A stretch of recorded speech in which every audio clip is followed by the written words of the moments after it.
It's Ty with Ty the Dog Guy on the Daily, and I want to read to you an Albert Einstein quote. I think Albert Einstein wrote it. Sometimes you find these quotes and they're attributed to Einstein, and it turns out they weren't, but I think this one was. In any case, it's one of my favorite quotes from him or anybody, and I think of it a lot, in my career of training dogs. But he said, if I had an hour to solve a problem and my life depended on the solution, I would spend the first 55 minutes determining the proper question to ask. For once I know the proper question, I could solve the problem in less than 5 minutes. So I think about this a lot, and I think about it a lot in terms of how it can help, our clients and just people, anywhere that are dealing with problems with their dogs. Because at this stage in the game, my website gets a lot of traffic, and I get a lot of people just from around the world who would just email a question. And as best I can, I try to answer questions. Sometimes I just want to say, hey, get my book or something like that. But, I try to answer questions when I can, but, I get too many to be able to answer all of them. But the ones that I definitely ignore are the ones that don't even come close to following this Einstein formula. And I'm not saying you have to be smart like Einstein in order to ask a question, but what I am saying is I frequently get questions like, my dog's aggressive, what do I do? Or my dog pees in the house, what do I do? And so what's happening is these folks that ask questions like this, they've given no thought process to it, right? Because somebody that's given thought process to their question wouldn't say anything like that. They would, the type of question that I get where someone's given thought process is, all right, here's the deal. I go on a walk, and I've taught my dog to walk properly, but even still, like, he pulls at the leash when he sees other dogs behind fences, and he barks and he lunges at them. So here's what I've tried. I've tried using a spray bottle. I've tried using treats. I've tried, so anyways, what you see in a situation like this is someone's actually thought through. Now, as they've thought through, they've obviously reached a point where they don't know what the answer is. But they've given so much more credence to their problem, they've given so much more thought to their problem, that somebody like that is now ready for an answer.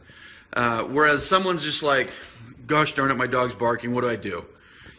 Someone like that hasn't taken any time to understand the problem. They haven't taken any time to question what they might be doing wrong, what they might be doing right. They haven't taken any time to question why the dog might be doing things like this. And so, somebody like that is not in a position, they're not ready for an answer. Somebody that has given no thought at all to the question, you could give them the best answer in the world, and it's going to go right over their head because they haven't processed anything in the process to get to their answer. Now, I'm not suggesting here that everyone needs to be a professional dog trainer and spend years studying and years this or that. But what I am suggesting is that when you're looking for a solution, I'm not just saying how to send me a question, although if you're going to send me a question, please do this, otherwise I'll have no choice to ignore it. But if you're trying to solve a problem with your dog, think about first, what are the things that you've done to question? What have you tested? You've got a hypothesis, have you tested anything? Have you tried this? Have you tried this? Have you tried this? The thing that brought this up is I was on this Facebook group today, and the question that somebody wrote is, it's a professional dog trainers Facebook group, and someone, put a question there that said, do you have any tips on training a dog? Thank you. And it's like, and I just jokingly responded back, do you have any tips on fixing a car? Because it's such a broad question that there is no real answer. And the same thing, if someone says, my dog's aggressive, what do I do? It's such a broad question that the answer, by its very nature, has to be so broad that it wouldn't even fit the solution, fit the solution to the problem. And so let me read this quote again with this in mind. If I had an hour to solve a problem, my life depended on the solution, I would spend the first 55 minutes determining the proper question to ask. For once I know the proper question, I could solve the problem in less than 5 minutes. If you go through the brain power processing that it takes to ask the right question, you've already examined so much of the problem that you're ready for that answer. So like I say, this is one thing that we're that I try to do in my life, but I also try to help my clients understand this, that, before asking that question, what processes have we gone through?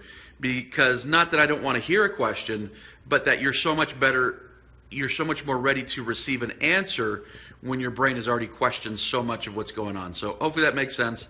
But just a great way to solve any problem, not just dog training problems.